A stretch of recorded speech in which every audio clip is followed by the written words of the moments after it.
Okay, what's up, guys? Welcome back to another episode of the Technician Podcast. Today, I've got my friend Christina, and we're going to talk everything about everyone's trying to perform like they're fine, and everyone's fucking sick of it. We're exhausted by everyone acting as if everything's all good when we know real life behind the screen is a little bit different to that. Dude, I'd love you to introduce yourself, what's going on for you, how you are today, and let's talk about this topic.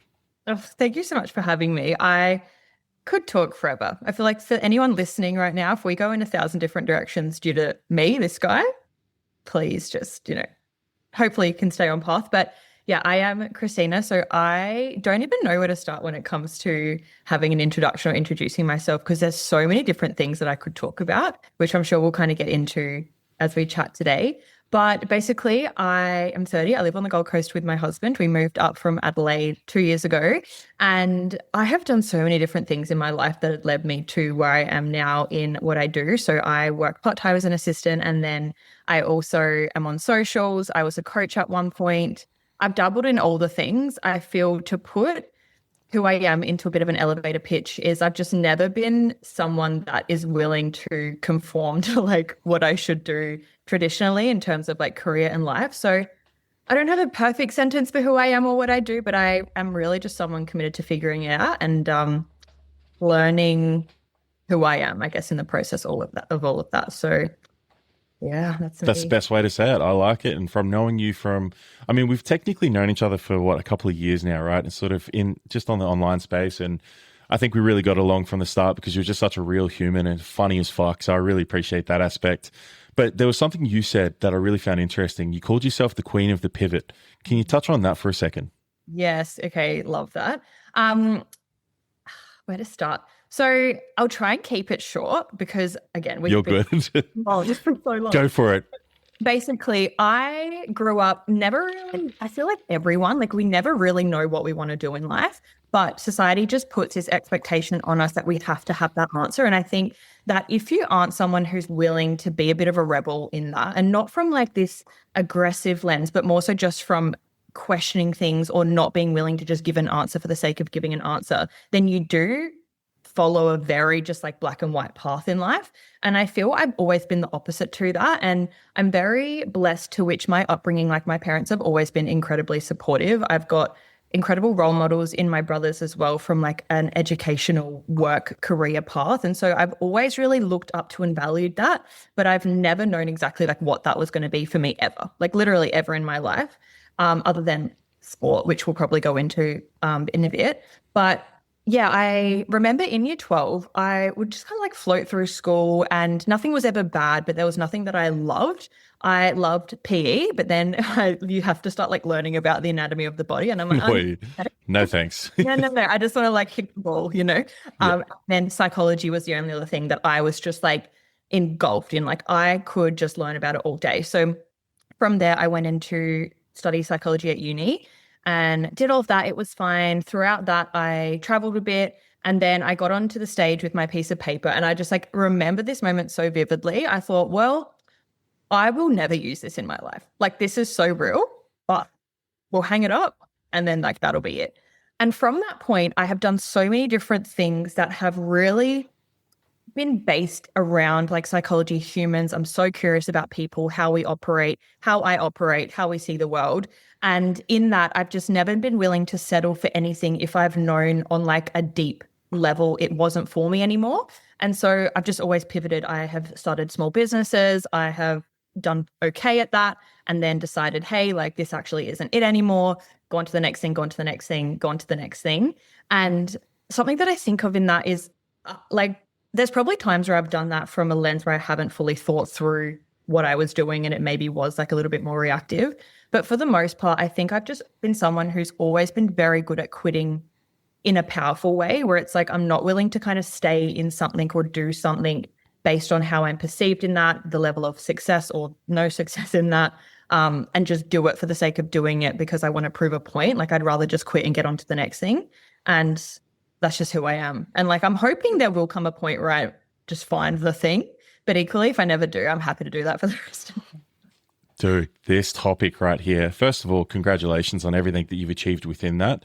I think what most people get caught in is, have you heard of the sunk cost fallacy? Yeah. And for anyone listening, this is where you might stay in something because you've already invested so much time and you're like, oh, but I've already been in this job for 10 years. I can't leave now. Yeah, you can. It's okay. And there's this moment you said there, it was so profound, is that, and so many people would experience this, where they're standing on stage, right? And let's map this to any career progression you've had, any big moment you've had. And I'm going to relate it to myself. Literally something happened this morning where you meet this thing you've been working towards. You made it to the top of that mountain.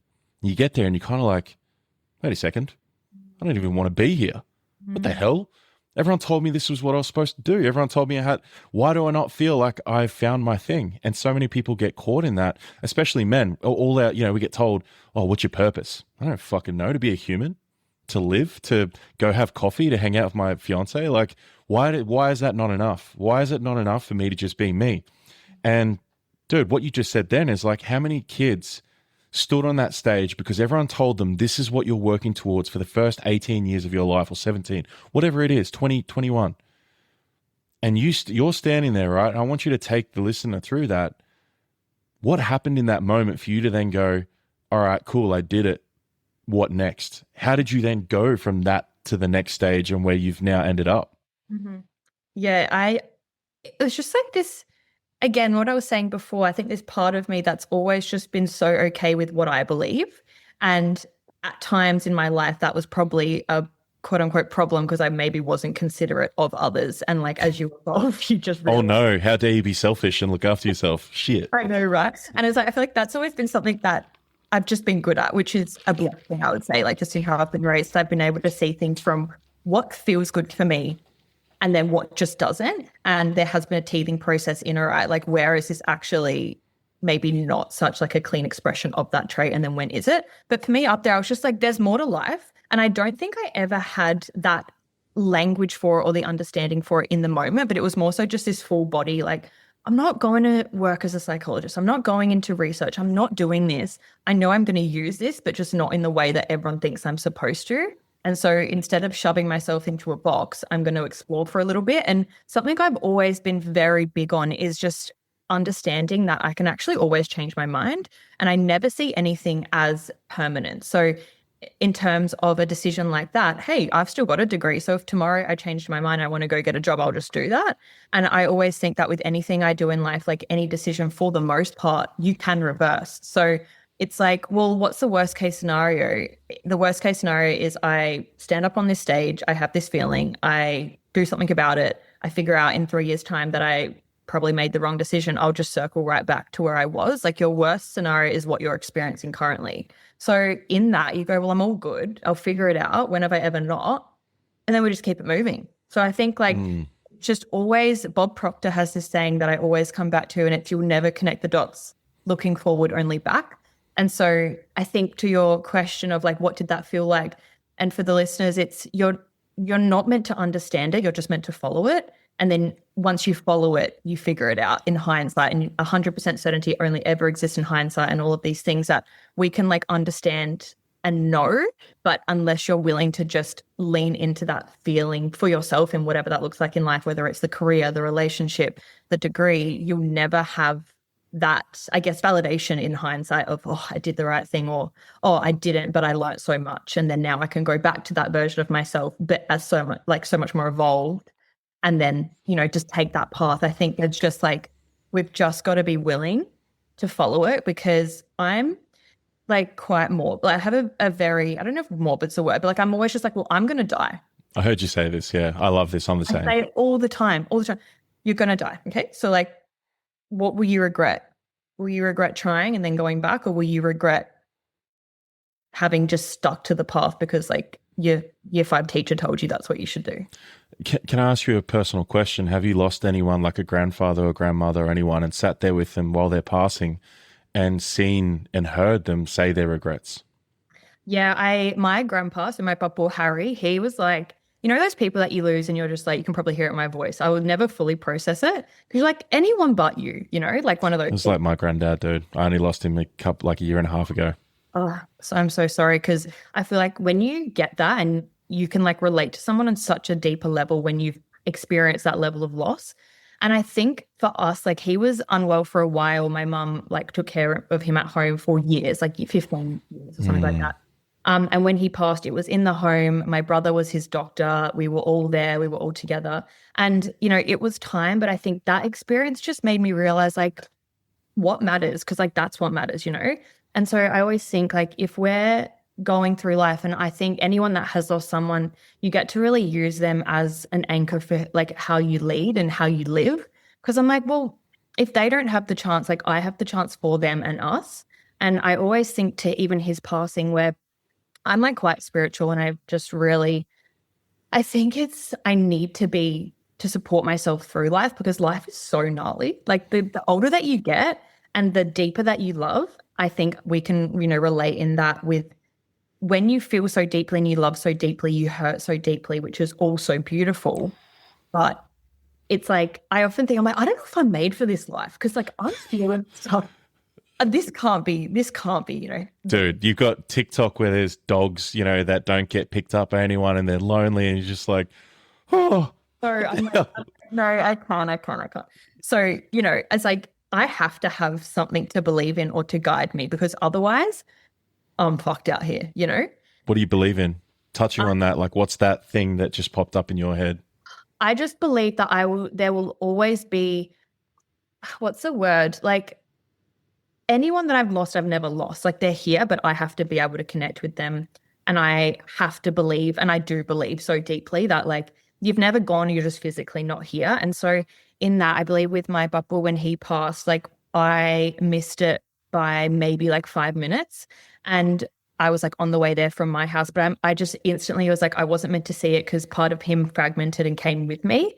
And so then I think, well, in terms of life, then like, yeah, he's here, but he's not here waiting for me to, just go to the job because I should just go to pay the bills, or just follow through on that relationship because we've been in it for a year, or just live a very mediocre experience of life because I'm here and I just better just tick the boxes. Like there is so much more to life than that. And when you can connect to grief and death and just know that every single person in this world, anyone that you see at the street, anyone that you see at uni or work, they could die tomorrow. I could die tomorrow. I could die in 40 years. I could die in 70 years. Like you just never know. But all you have is right now. And then how you choose to act right now is going to be the story that you tell one day. And so it's always, what's that story going to be and how am I going to feel about it? And I don't know who said this, but it's like, imagine you're on your deathbed and then like every single version of you and your potential surrounded you. Like, what does that look and feel like?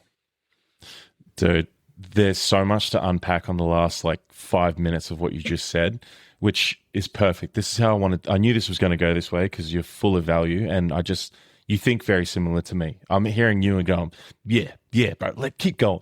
And it comes back to what you said there. I'll share something for me that I believe the loss of my grandfather on dad's side, so that's dad's dad, and then mum's mum, Nanny. She used to watch all my footy games when I was growing up. And she used to have this little shaky camera, and she'd just be like, we're trying to watch it. And I'm like, Nan, can you like get a stabilizer or something next time? I feel sick. I'm trying to watch this. And she's like, oh, go Travis. And what I picture though, after we lost her, which again was about the same time as Granddad, about a year and a bit ago. And that was a lot of grief. There was a lot of loss during that time. And I have over the last 12 months, it's been really rough in regards to that, but it's made me such a better man for it. And what I took from it, like you just said, and I got goosebumps, was I picture my nan still watching me with that little camera. And I'm like, I'll wake up and imagine if I'm not doing like what I want to do. And I hear her voice. I'm like, go Trav, and I'd hate to let her down. I'd hate to let him down. And I'd hate to think that so many people are not only letting themselves down, but those people that supported them, created them. I'm here because of these people. How dare I not do what I want to do? How dare I waste a life that they sacrificed so much for me to have? People don't consider that stuff. They aren't considerate of these other people that they exist because of. And that might be a bit of an old school sort of way. It's like, oh, I don't owe them anything or this. Well, yeah, you do. Yeah. And if that helps you do the things you don't want to do on a daily basis, like, dude, I barely ever want to like do the fucking business. Like it's a lot. I love helping people. I love doing what I do. It's profound, it's deep, but it's a lot. Like at one point last year, I was supporting like 20 people at once, coaches, clients, and then I had all these friends going through like suicidal ideation, PTSD, loss of family, all these things. Myself, my fiance. How the hell am I supposed to show up daily for myself and run a business? And it's when you've got something so profound like that to picture your nan as a ghost watching you with a camera, that helps me some days. So it's like you say to people, something you really said really landed, and I hope this lands for you. It's like you can truly be original. You don't have to be traditional, because I think life is so run by what everyone thinks you have to do and need to do, when it's like, well, who do you want to be? Why the fuck would you go off based off everyone else's story when you get to write your own? And that's what something you've said in the potty a few times. It's like people grow and thrive off hearing other people's stories, and we don't hear enough of it anymore. That's how society was built, off the back of really cool human stories. I love going to the movies. I don't know about you, but seeing a story and how someone's hero's journey plays out, I love that shit. Like I see myself in that right now. And like you just said, it's like all these versions of you come to your deathbed and think, like I think about it of like, bro, your movie was sick. That part when you did that, I was off my seat. I was like, yeah, let's go. I'd hate to think that by the end of my life that my movie is shit. That it's not something that everyone wants to sit there in the cinema and walk out going, oh my God. Mm-hmm. Like people really want to think about that, right? What does that bring up for you hearing that? It's so real. And I just love you so deeply in all of that, because we're so blessed to have people that we've loved so much that have impacted the rest of our life, and then impact the people that we love's life. Like it's just such a beautiful experience, and equally the most just grueling experience. So yeah, I love your nanny with that little camera. I tell you that. When you go through these moments, something I really wanted to ask you today, because I don't know him. I haven't met Cruz, but I can tell he's just the man, like his absolute like brother. And can you speak a little bit about who he is as a man, how he supports you through those tough times? Because I think we're going to have a lot of women listening today, but a lot of men as well. And I watch and have heard a little bit about you talk about him and the way you speak about him and the pride you have in him and your guys' marriage. And it's just so cool, because I'm the same with Christelle, and it's honestly not that common. Like I remember when you said, how dare you speak about someone you love in a room where they're not there to defend themselves and you're speaking shit about them? Like, what are you even with them for? Like I gas that woman up like crazy wherever I go. Mm-hmm. If I have a problem with her, I say that to her face. Mm-hmm. We have a deep conversation that's honest. It's not emotional. It's open and authentic, and we sort that shit out on the spot. Mm-hmm. That's the standard we have. So yeah, just on a few like topics there, I'm sure you got plenty to spit right now. I'm like, all right, let's go. Let me go. Yeah. Oh wow, there's so much. I think just on your note, and then we'll get into Cruz, because he is king. Cruz is king. And I genuinely see him as that, which is why I think, we've just got the dynamic that we have, because there's just so much mutual respect.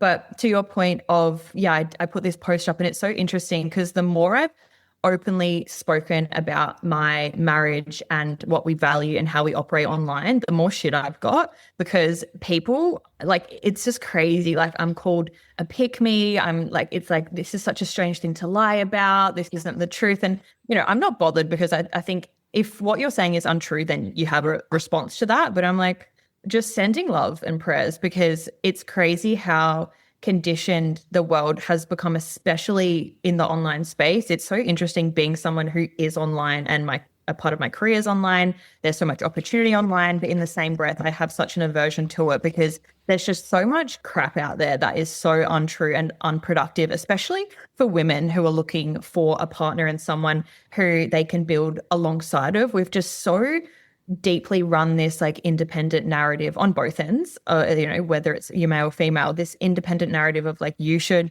have your own back, sort yourself out, make sure you work, have savings just in case. Like, it's this very fear-based mentality around life, but, in this instance, relationships. And that's something that I have definitely worked on with Cruz and like earlier on, because you do grow up independent. When you go out into the world, you get a job, you whatever, it is on you. But I think something that really creates a lot of separation in relationships is that, again, that fear-based mentality and this idea that you need to work to be independent of your partner, as opposed to you should both work independently to come together in a union and then build life together. And something that I always say is just because you're dependent on your partner does not mean you're incapable. And if the worst case scenario happened, if you lose someone, like people say to me, well, what would you do if he died? I'm like, okay, well, firstly, what a question. Secondly, I'd figure it out. And that would be the worst thing ever, but I'd figure it out because we always do. And so for Cruz and I, we've just come to this point of there are different roles that we play to benefit one another and our relationship. He supports me in certain ways so that I can be the best version of myself for myself, but also for us and our future family. And then I'll support him in other ways so that he can be the best version of himself, for me, and for our future family. And we just see things through that lens of we're in it together. We're not in this to coexist, but just make sure we've got our own back. Like we've got each other's back. And that point on, how you speak of your partner in rooms that they're not in and just in general, that's not to say that you can't confide in friends or there's a way of communicating. And, for me, if a friend or someone that I don't know, whoever came to me and they were just rinsing on their partner and they're just saying all this stuff about them, instantly, unfortunately, I don't respect that partner. Like I don't respect this person. And so I think that your partner's reputation is in the words that you speak of them. And so that's on you and that's on them. And at the end of the day, if you don't have respect and if you don't have trust in one another's word, like you don't really have much. So for us, it just is like, and he could piss me off, but I'm going to tell him that he's pissed me off, Yeah, like not let it build up to bitterness. And then because the most common thing I see is, especially with a lot of clients, is like they'll come to me to talk about it. And I'm like, hey, also, I'm not in this triangle. This is not about I'm not a relationship coach, but I help with relationships. By helping you as an individual will become better, and then that relationship will elevate and change and transform as it does. But it's like, hey, let's come back to you and how are you responsible in that scenario too? Well, Lee, and that this is the thing, right? Even for myself and Cruz, I'm very proud of our marriage, but also there's always stuff that we're going to have to work through because as humans, whether that they're in the picture or not, you're always going to have stuff to work through. Yeah. And any time that I notice myself in this external focus and I'm like focusing on all the things that he's done wrong or I've decided X, Y, Z, I'm like, if you just reframe that and go, how can I be the best partner that I can be right now? And, what am I potentially contributing to this? The instant that your focus is there, this problem actually dissolves because the charge is taken out of it. You've actually acknowledged that there's always two people at play. And also have a generous assumption of your partner, your friend, whoever it is. It's not just romantic relationships. And understand that humans, yes, we were obviously made to coexist and to be a part of a tribe, but also everyone has had a different upbringing. Everyone has a different viewpoint of the world. Everyone has stuff that you have no idea about. And so that's always going to be coming to the surface forever. Oh, that topic right there. I posted a reel yesterday about I'm always the guy that will be this steady, honest friend that will always just be like checking in.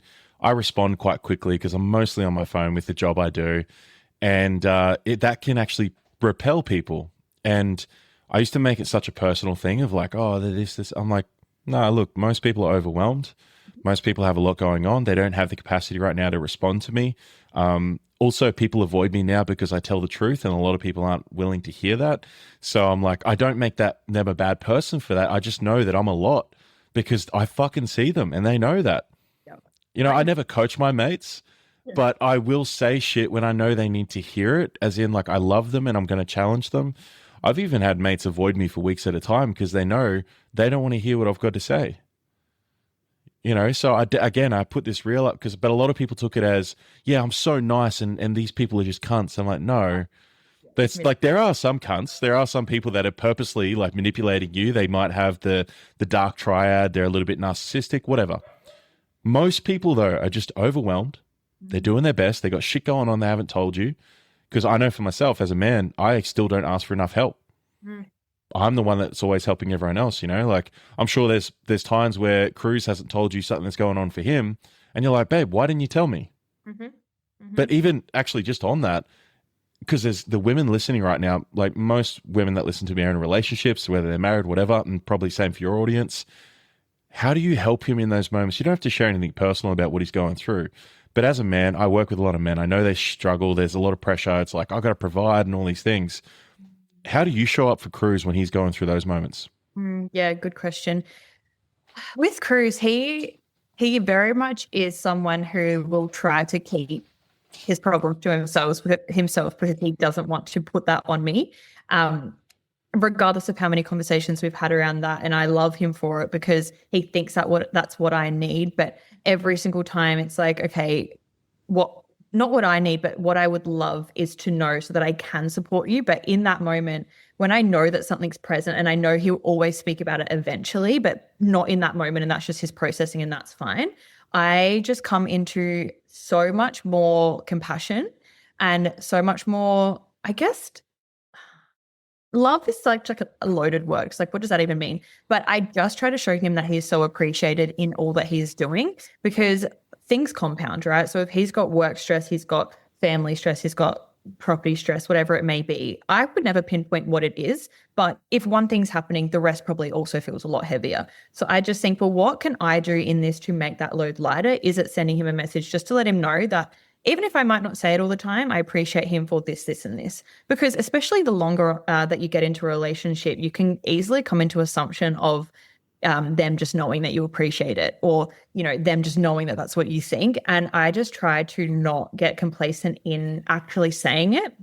And that could be a me thing because I'm a big words of affirmation person. But like every time that I do say that, it does give him that just even one breath of fresh air of it's actually worth it. And there's a reason why we're doing all of this. And there's a reason why this pressure feels so real. And there's a reason why it feels heavy. And also it's the life that we're choosing. And a lot of people aren't choosing that for the reason of wanting to avoid like these feelings. And that's perfect and fine. But if I can just have him know, like, I've got you however I can and we're in this together. And even if it all went to shit and even if we wanted to stop it all, you and I can go sleep in the car outside and we're good. Oh, I love that. You touched on a few things there, which I think is really prevalent at the moment, is that there's a lot of very entrepreneurial women doing cool shit online. Maybe they're UGC creators, maybe they're fitness coaches, whatever, and they're killing it, right? We've got a lot of really successful entrepreneurial women. And the dynamic shifted from, 50 years ago or whatever, and people are still holding on to a lot of bullshit as well.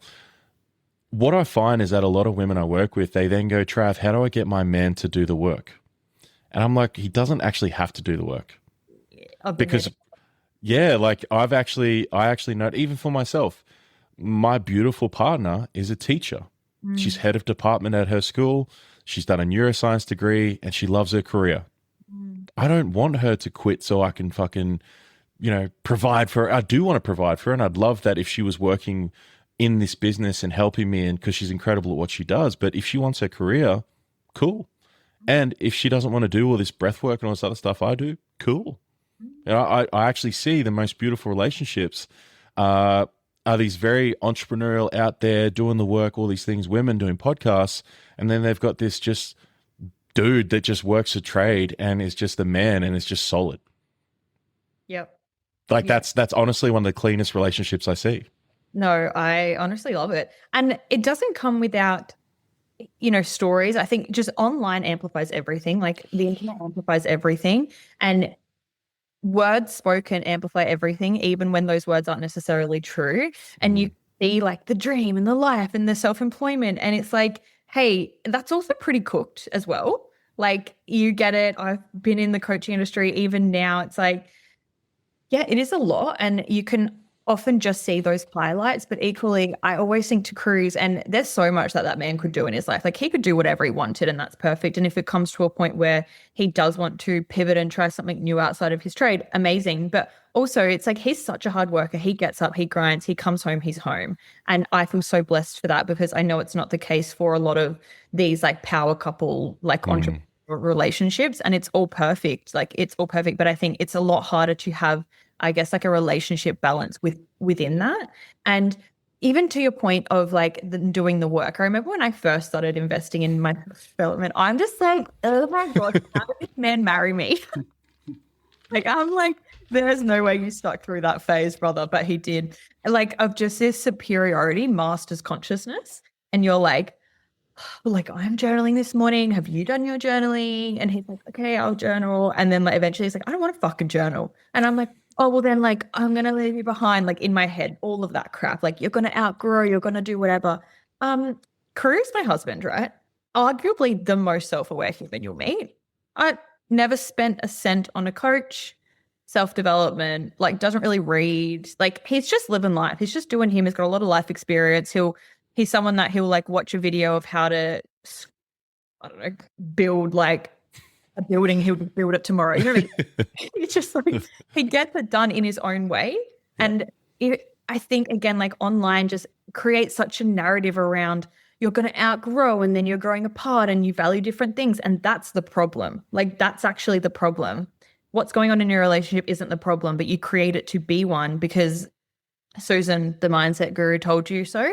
And it's kind of like discernment in that. Of course, if you get to a point where you're like, this actually just isn't aligned, that's perfect. You'll know, but you'll never know if you're just flooded with all this noise online of like what your relationship should look like. You should be doing, breath work together every morning. You should be doing this. Like, I was even thinking about this morning, actually, tangent.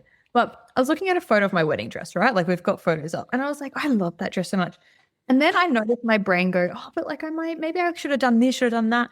And then I thought the only reason I'm having that thought is because I have access to social media where I see other people's dresses today. Okay.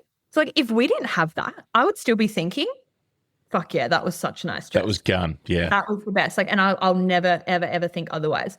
And so apply that to anything. Like the only reason a lot of the time you have such critical thinking, I mean, in a negative way around people in your life, work, how you feel, your morning routine, the dress that you wore on your wedding day. It's just because you have been inundated from the second your eyes open for everyone else's wedding dress or everyone else's morning routine. And it's like, if that wasn't there, which is hard to imagine now for people, but what this guy here, what do you want in that? Like your relationship, what does that feel like? How you communicate with them, what does that look like? Are you journaling or have you never bought one in your life? Like, what does that look like? Oh, and you couldn't have said that any better because I'll call myself out. I was the same when I first started this spiritual awakening. I did my breath work and it was like, holy shit, everyone needs to do this. And I just became a pest with my family, my friends. And, I look now like one of my closest mates, Tice, is the most incredible father. He's got 3 kids. One of them's my goddaughter. He's an incredible husband. I remember his partner, Shiv, who I've known both of them for, like 20 years, one of my closest friends.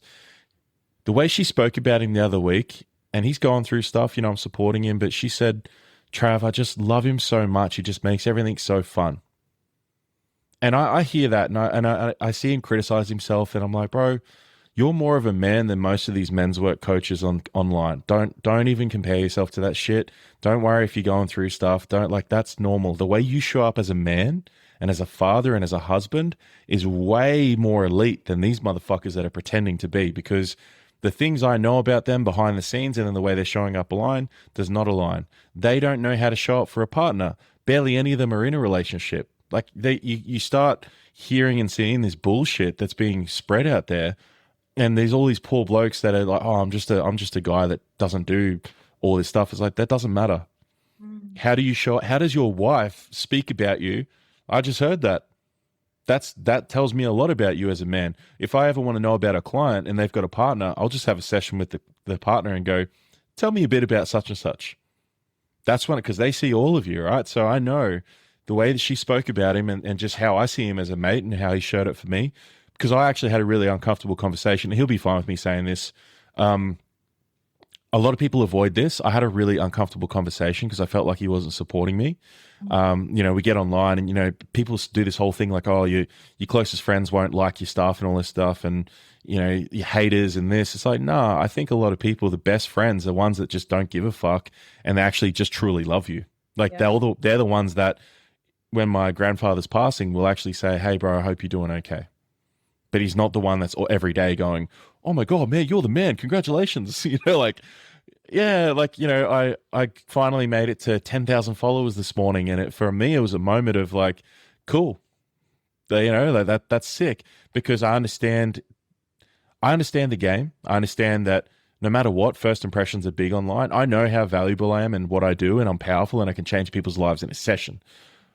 But that's not going to matter if people that need me don't know me. So there's that, polarity of like, I don't really give a fuck, but I also am like, holy shit, finally I'm going to start, getting on bigger podcasts or getting bigger guests and all these things, because unfortunately that's just the way it is, and that's okay. But if Tice never said, congratulations on 10K, I'm not going to make that mean anything about him. Fully. Whereas in the past I'd been like, oh, why aren't my friends, telling me how good I am or how well I'm going on the podcast and all these things? It's like, well, dude, how do you feel about yourself? Yep. That, because anytime, and I'm sure the listeners can relate and you can relate, everyone can relate. It's like how you interpret someone else's actions. And there's so much nuance, but it's never to say that we want to just excuse poor behavior, unsupportive people that are actually unsupportive. But when we just put that aside and you go, how I responded to my expectation of this person in that moment was solely based on my emotional state in that moment or in how I felt I was showing up for myself. Yes, you can still have disappointment, but the weight isn't all consuming and this just like anger and this like resentment, like that doesn't actually present itself if you in yourself are solid and grounded in that moment or in that experience, or just you had a good sleep. Do you know what I mean? And there's times where I'm like, okay, Christina, I don't trust you right now because you are tired. Okay. I don't trust him who upstairs. Don't trust that because you're tired. So have this emotion, have this reaction to this person's behavior, have a sleep. The next day, 9 times out of 10, I don't feel that way anymore. And that's like such a minute experience example. But yeah, like with your friend, you go, I know that you've got me and you know those people. But then in the same breath, we have to, as friends as well, have that compassion for people in this day and age where there is so much going on. If potentially they miss the fact that you've hit 10K this morning, that actually isn't about you. Like you said, it's not about you. But we're so quick to just go, okay, well, that person's done then, like they don't support me, yada, yada, yada. And it's like, hey, what are they going through? What's this world looking like right now? There is so much like secondary pain going on for the world in general. And just there's a lot. But we tarnish these relationships in our life that were actually probably fine because we just assume that someone directly not supporting us, whatever that means something about our dynamic, not generous assumption, what could be going on here. Also, if I'm just focused on myself, I'm feeling good, I'm groovy, I probably won't even notice it. Yeah. Oh, it's the line that popped up for me, which I've said a few times over the last few years, was people are so quick to convict people of a crime they don't even know they've committed. And it's this letting this resentment build up and this bitterness, and you're not even going to tell them why you're pissed off. Go tell, and I did that though, because and understanding myself and what I do as a coach and helping other people understand is that I was the nice guy growing up. I was the one that was always said yes. I was the one that kept the peace because that's what kept me safe. Now that my nervous system doesn't freak out and think I'm going to die, I can actually say to a friend who I love, hey bro, it's actually pissing me off that you've never actually said congratulations on this, this, and this. I perceive you as one of my closest mates, if not even a father figure, because you were growing up, and you've never actually said you're proud of me, and that hurts. He didn't know that. Yep. He didn't know that. And he's like, oh my God, I'm so sorry. Like, is that why? And like, he was upset with me because I kept dodging chances to catch up. Yep. Because in my heart, I was like, I was hurt. This brother of mine wasn't showing support. So I just was like, well, you don't even support me in what I do. Blah, blah, blah, all these stories. I don't want to hang out with you. Mm-hmm. And then you've got these two people who could have ruined a friendship if they didn't just have this really uncomfortable conversation, which we did. And now we're better than ever. Yep. Yeah. How many times has that happened where you've probably seen friends just like go their separate ways because they didn't have this really uncomfortable conversation, which could have been sorted there and then? It's real. And I've had that, and I've had the exact same experience as you just mentioned with a very close friend. And I think if I never said that thing, like what would life be now? And then I even look back to past relationships and like I don't have any friends from high school. Like that just wasn't a season of my life that I'm like, that was just a season. But then there's this one girl that I think too, she was my best friend through all of basketball, all of life. And we had a falling out that ended our relationship. And then I'm just like, that didn't have to happen, and now it's been 10 years and like that, it is what it is. Like, I'm a bit orkies now. Yeah. I'm like, it's been a bit long and like, just long. But that didn't have to happen. And so we just go, yeah, like we really are the problem in a beautiful way. Hormozy says this all the time, but he goes, well, like power goes where the finger's pointed. And so if we just are willing to point the finger at ourselves and not in this toxic way of like this self-deprecating, I'm the problem. Yeah. It's like I can do that. I'm like, you're fucked and you are just world, like I can be that person. So I'm like, Christina, let's do this in a love and light way. But it's like point it at yourself and go, all right, if for 10 minutes every problem in my life that I was experiencing was my fault, what would I do to change it? And then you get to go into, okay, and like what parts could someone else be playing in this? But also, I just don't think you get to have that conversation with yourself or that reflection with yourself if you're not willing to bring it up with the other person. Because like you said, you don't even know if they've committed that crime. You've just decided that they have. And then every single thought and action that you then take thereafter fuels this story that might not even be true in the first place. You just had something spark in my brain because with the podcast, as I said, it's gonna let it roll. Like if I next Wednesday I'm like, oh, I really want to talk to such and such, I'm gonna organize a coffee and we're gonna put mics on and we're gonna record a podcast 2 days later. So now what I've just thought of is like, I want you to picture yourself. You're sitting at a coffee table, your favorite coffee spot in the Goldie. Shell's up from, is she from Newcastle? Yep. But like Northern Beaches. Yeah. So she's come up, she's up here, she's doing some work. You guys catch up for a coffee. What's the thing that you're talking to her about with what you're going through at the moment? Good question. I would say for me currently, I feel I'm in this really funny middle ground. I've just turned 30, which I came into that like, let's go. 29 was a cooked year. Are you 30? 36. Are you 36? Wow, you're looking fresh. I've got it tuned up on Zoom. That's all it is. Let's go. Well, I don't know if you had this, but 29 was such a cooked year because you just like not even being. Dude, it was COVID. For me, it was literally the year before COVID. So I turned 30 during COVID. Well, I'm glad that we're here chatting because like that's rough. Yeah. But 29, like someone told me this, like, it's kind of your dishwasher year. So you're just, all of this stuff's coming up. Nothing really makes sense. You're questioning everything. Even for myself, I feel like I've accomplished a lot, but I'll never acknowledge that I've accomplished it because I'm just like, oh, I don't like it anymore, on to the next kind of thing. Ex-athlete, that sounds about right. Oh, it's so like low key. I just think, why couldn't I have just been shit at sport? Like, I had to just develop this part of myself because like me and my brother both have it and we're just like, life's rough out here, fam. Isn't he a sick basketball player? So he'd be super competitive as well. Like he went over to college and then did his ankle and they surgeryed wrong and that retired him. What college? Iowa. Oh, sick. Okay, wow. So, it just runs in the Harvey bloodline, right? But I think, 29 was this year of questioning everything, thinking I was just so behind, thinking I was this loser. I just shut down my coaching business, gone and got a job, which for me, I was like, what the fuck? Like, I'm a piece of shit. Yeah. Just like, was the best thing in hindsight, but like, oh, it was just so rough. And then coming into 30, and then I was like, so much fell away. I feel like care for just shit that didn't matter, dynamics that just weren't it. All of these things, I'd really just evolved into this beautiful place, 30, ready to hit the ground running, and then feeling really good until like the last couple of months where I'm like, I'm working on so many things. I'd say to Shell, like I'm working on so many things that I really see the potential of long term, but it's a lot of time exchanged for I'm not making money from it.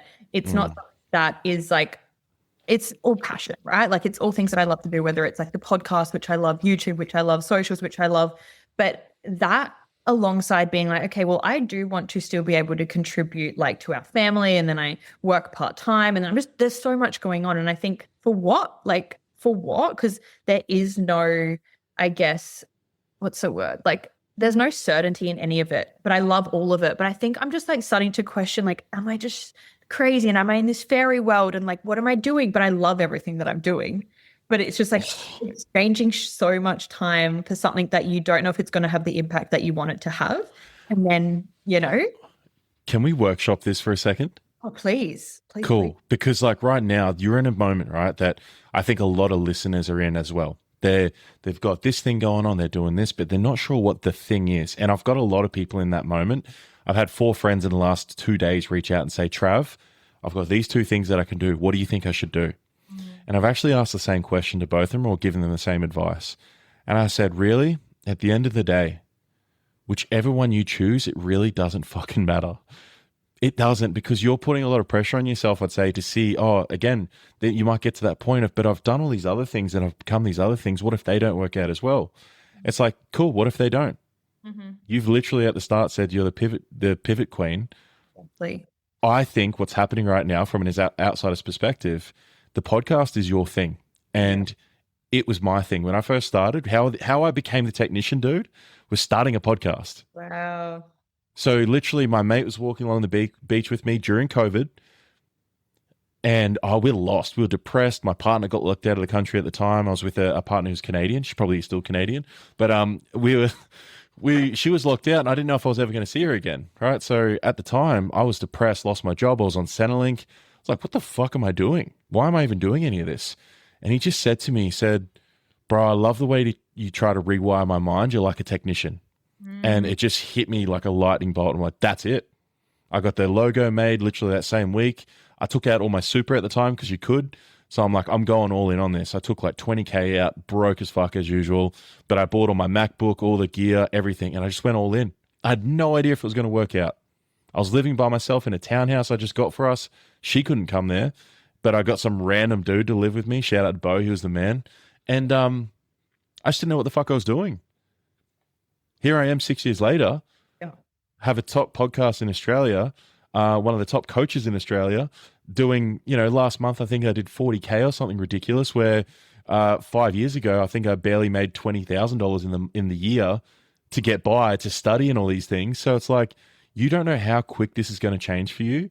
And I think for you, because you're an athlete, and I think because you went all in on basketball and it got taken away from you, potentially you're worried deep down, there's a part of you that's scared that if you go all in on this podcast thing, what if it gets taken away from you as well? You can't get injured, you can't do your ACL, but what if it gets ripped away from you and it's something else that you thought was you and it was your identity, and you're like, I can't handle that pain again of having that taken away.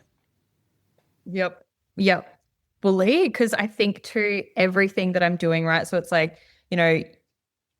as an athlete as well, you do want to perform and like get people an outcome, right? Like, so it's like, okay, so you've got all these people now, they love YouTube, they love your socials, and then I'm also self-managed on UGC. So I do all of my outreach, I manage myself. I then that's a lot. Create the content, so I'm like, that's all happening. And then I work 20 hours a week for someone. And then I've got the podcast and you're creating shorts for that. And then you've got people saying, where's your YouTube this week? And then you're like, wait a minute, I want to do an ebook for my recipes. And I think that's the thing, like you say, you don't want to have something else taken away from you. So then in that, I have so many things. And because I'm passionate about all of them, my toxic trait is like, no, we'll get them all done, right? And they're all getting done, I think, at like 20% right now. And, I'm still above water. Like anyone looking from the outside looking in would go, she's getting it done. I'm like, I am not getting it done. Like this is not feeling like I can actually ever catch a break. And then to that point, I'm also going through this full protocol for my nervous system, my hormones, like so much stuff, like very, very, very, very, very in depth, chronically cooked nervous system from a practitioner who's like, we need to get this sorted. And I'm like, okay, yeah, but I have like 14 jobs. So I don't know if I'm going to have time to do my regulation practices in the morning. It's like, so I think it's all of that going, all right, well, what would it look like if you actually just put the brakes on things that you're currently doing for the point of like, you love it, but that's okay. You can still put it down for a moment. You're just afraid to disappoint people. And because then my mind will always just convince myself, no. Because if you stop, then like in 5 years' time, you'll just wish you kept going. And so it's like, we'll just keep going 20% of everything. And then in 5 years' time, you'll still feel the same. Yeah, damn. That lands probably for little Christina as well, because for anyone that might not know what I do in regards to protectors and internal patterns, a protector is created in a time of a rupture. That's kind of like you feel like your survival is not going to happen. So, for example, I used to get picked on a lot when I would do public speaking when I was in school. I just was so scared of being judged and being perceived as like stupid and things like that. So if I saw the boys laughing and I'm trying to give a presentation, I'm freaking out. So my protector that was created wanted to protect me from being seen. So anything that would make me be seen, I would get severe anxiety. I would avoid it, sabotage however I can. Unfortunately, that leaked into football. being a Broncos player was being seen to the nth degree. So it sabotaged me in the way of literally creating injuries, creating excuses, not going to the catch-ups down at Brisbane when I had to go to training. To the degree that I got seen in the worst way, it reminded me of school where I went to a presentation one day down at Red Hill, which is the big clubhouse, and all the new boys are there. You know, you got like Alex Glenn, Ben Hunt, all the boys that played for years. And I saw them looking at me. I was up front with a few of the other new lads, and I was, because I'm like, I look at myself, and I'm getting my diagnosis Monday, thankfully, about ADHD and all these other things. And I look back and I was so neurodivergent. I didn't understand social cues, including how to fucking dress. And I just thought I looked like the biggest dork. I was wearing like this skinny little tie and this shit like stripy button up. And I just hated myself, right? This little country kid that was going into this place that had no idea of the concepts. And I was already judging myself hard. So when I went in there and I was standing up front and I saw the other boys look at me and giggle, I made it mean so much about myself that I felt like that was pure annihilation. That was me. I don't fit into the tribe. I'm going to die if I stay here. Let's get the hell out of here. So what do you think I did? We got a contract sent to us in the mail. I think it was a few weeks after that. Dad comes in like, mate, you did it. We did it. We've done it. You know, all these years, all these hundreds of thousands of dollars we've spent getting you to all the rep carnivals and all these things. You did it. And I'm just losing my mind crying.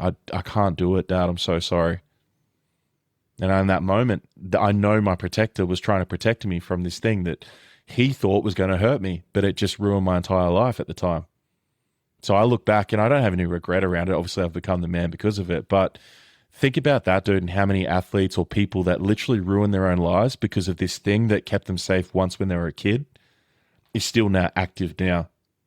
Even to the degree of money. It's like if money was evil during their childhood, your protector will go, well, when money was wasn't, or when dad made heaps of money, he wasn't around. So you can't make heaps of money because then you won't be present for your partner. Like there's so many different situations that it plays out, right? So you're thinking about your situation and then my situation and how that plays out for people.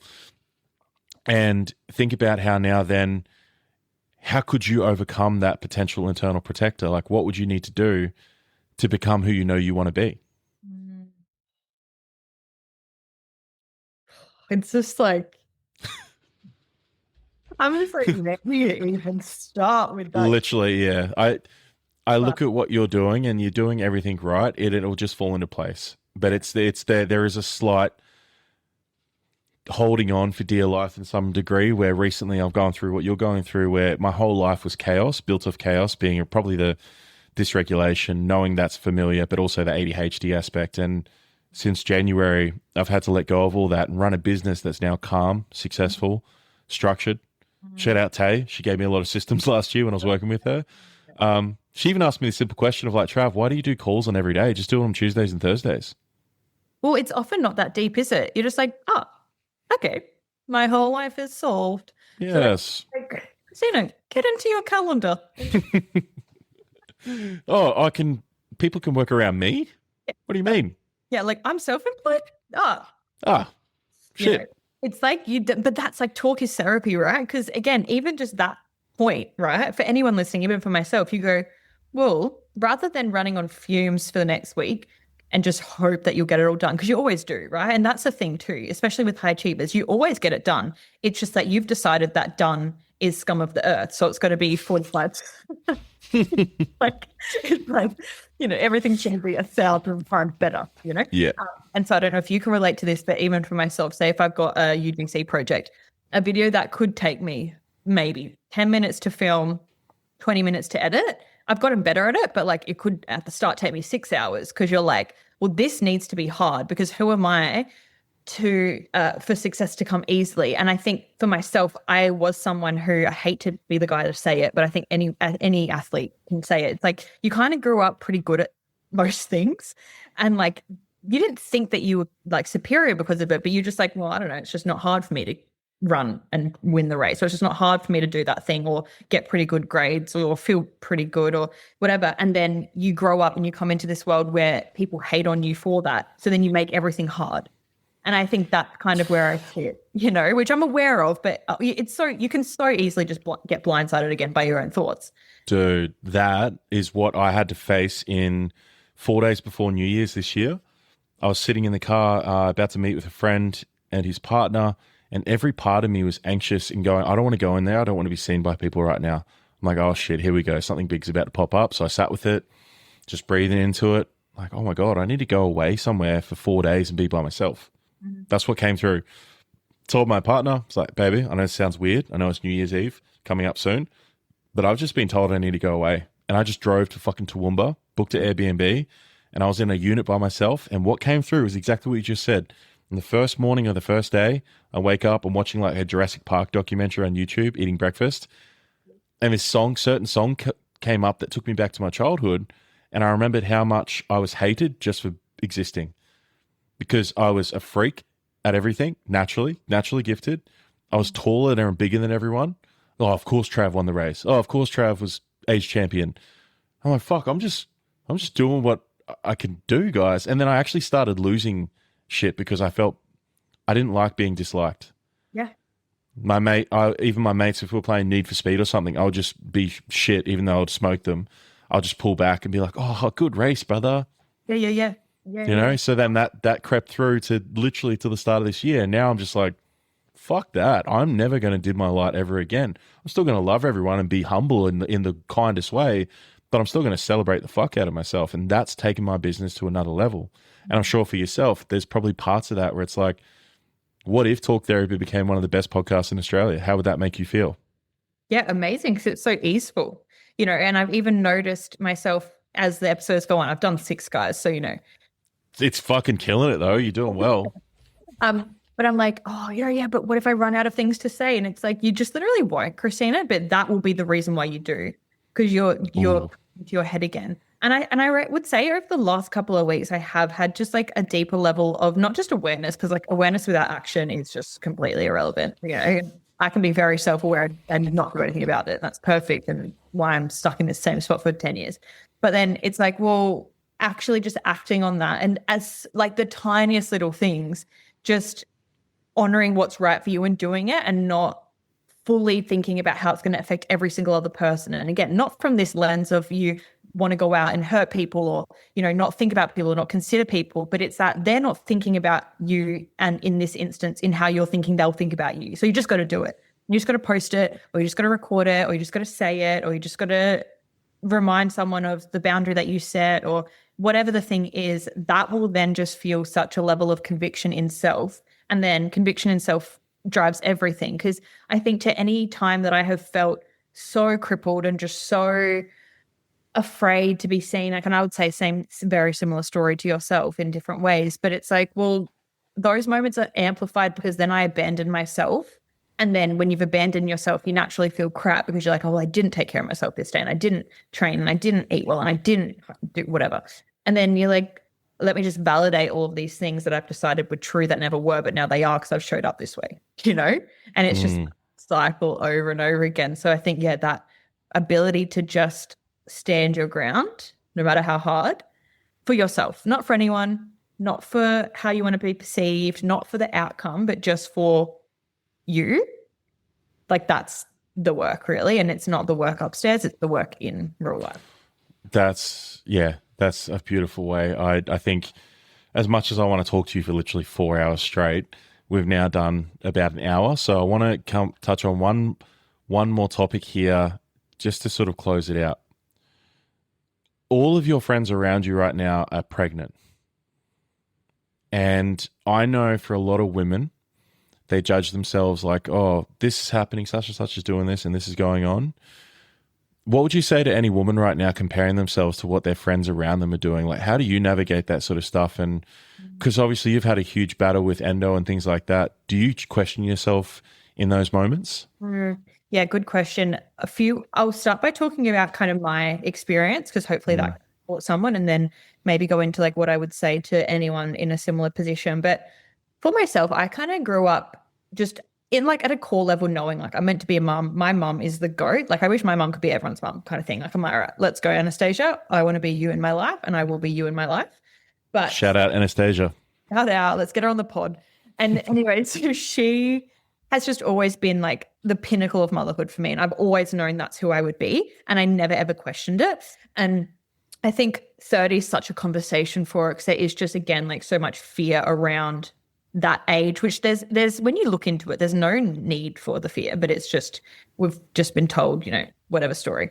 And so I never thought about it twice because I was like, yep, my timeline's my timeline. When we're ready, we'll be ready. But right now we're not. There's so much that we want to experience, do, see the world, achieve before we enter that chapter. And we want to enter that chapter, Cruz and I, solid in the fact of knowing that it's going to change so much and there's going to be so many variables that we can't control, expect, or be prepared for, but we're ready for that. Whereas right now, I'm like, we're not ready for that. I'm not ready for that. I'm not ready for the sacrifice that comes with motherhood. And I think that's something that, we have to be able to just be real with ourselves about.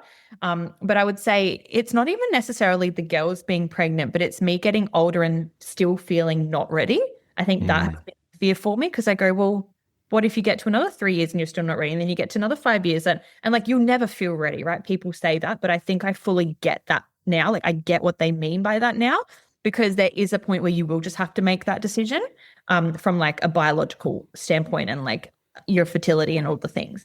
And so for me, I go, okay, well, right now I'm not ready. And I'm choosing to, even in terms of consuming, like what I consume content wise and what I believe, like I just fully believe that, I'm good and I'll be fine.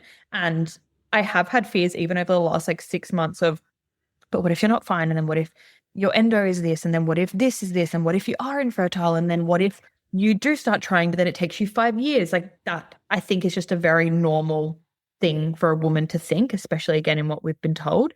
But I'm just so big on the fact that our body does follow our mind's lead. And I can have a very, polarizing opinion in that to a lot of people. But like, I just fully trust, even with my journey with endo, that my body actually has the ability to heal and to support itself more than any surgery, more than any prescription, more than anything.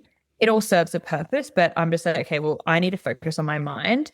I need to take the outward focus back onto myself and just affirm that I'm good. My timeline is my timeline.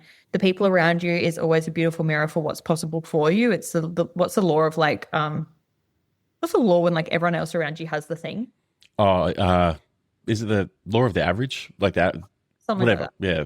Like, it's like basically they're showing you that you've got that too, but when you're meant to have it.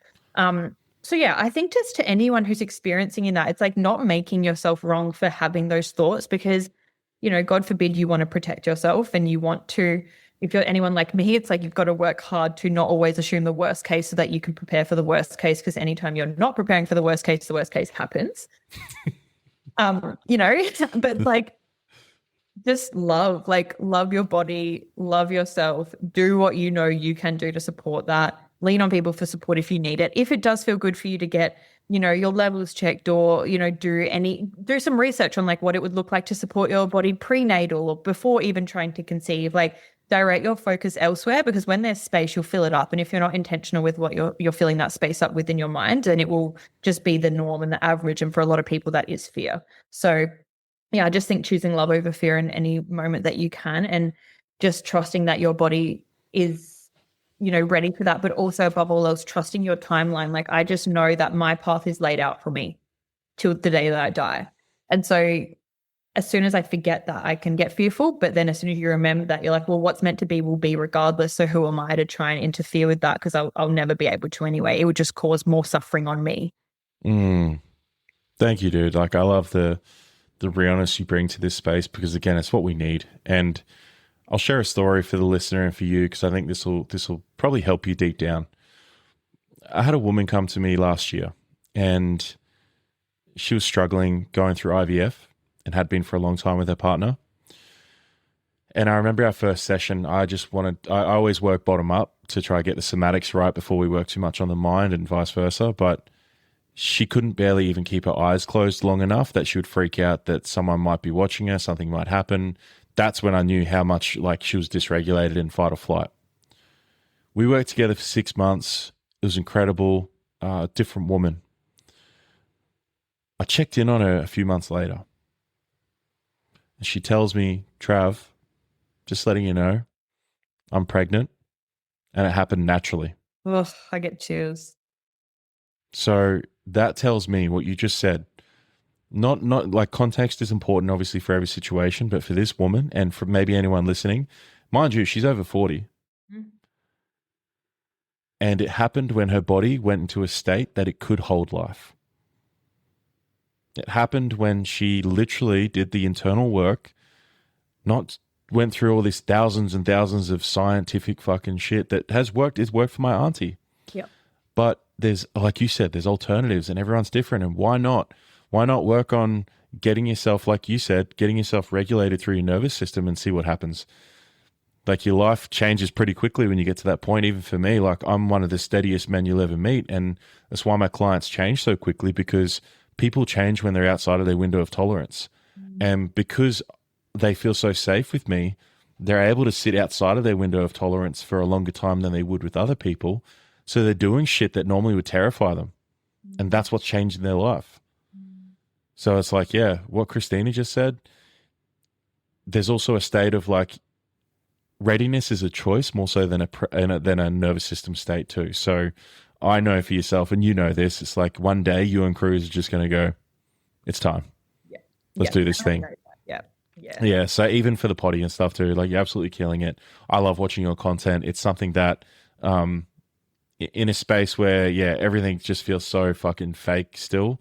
And also I don't want to shame anyone that's doing their best, because I know some people are just, that scripts and stuff is all they feel comfortable to do. You know, like I'm at a point where I can spit from the top of the dome. Sometimes I might use a more structured way because AI helps with content. Of course, I'm not going to lie about that shit. Like that's real. But I might just need like 10 bullet points and then I'll just let my brain flow, because that's how we do it. You know, we're responders. But also, like if there's people that are not backing themselves because they're worried how they're going to be perceived, think about this, how this episode went today. We said one topic at the start, and it's just like I had all these questions here, like, oh, we could touch on this, but it went naturally where it was supposed to, and it's all perfect.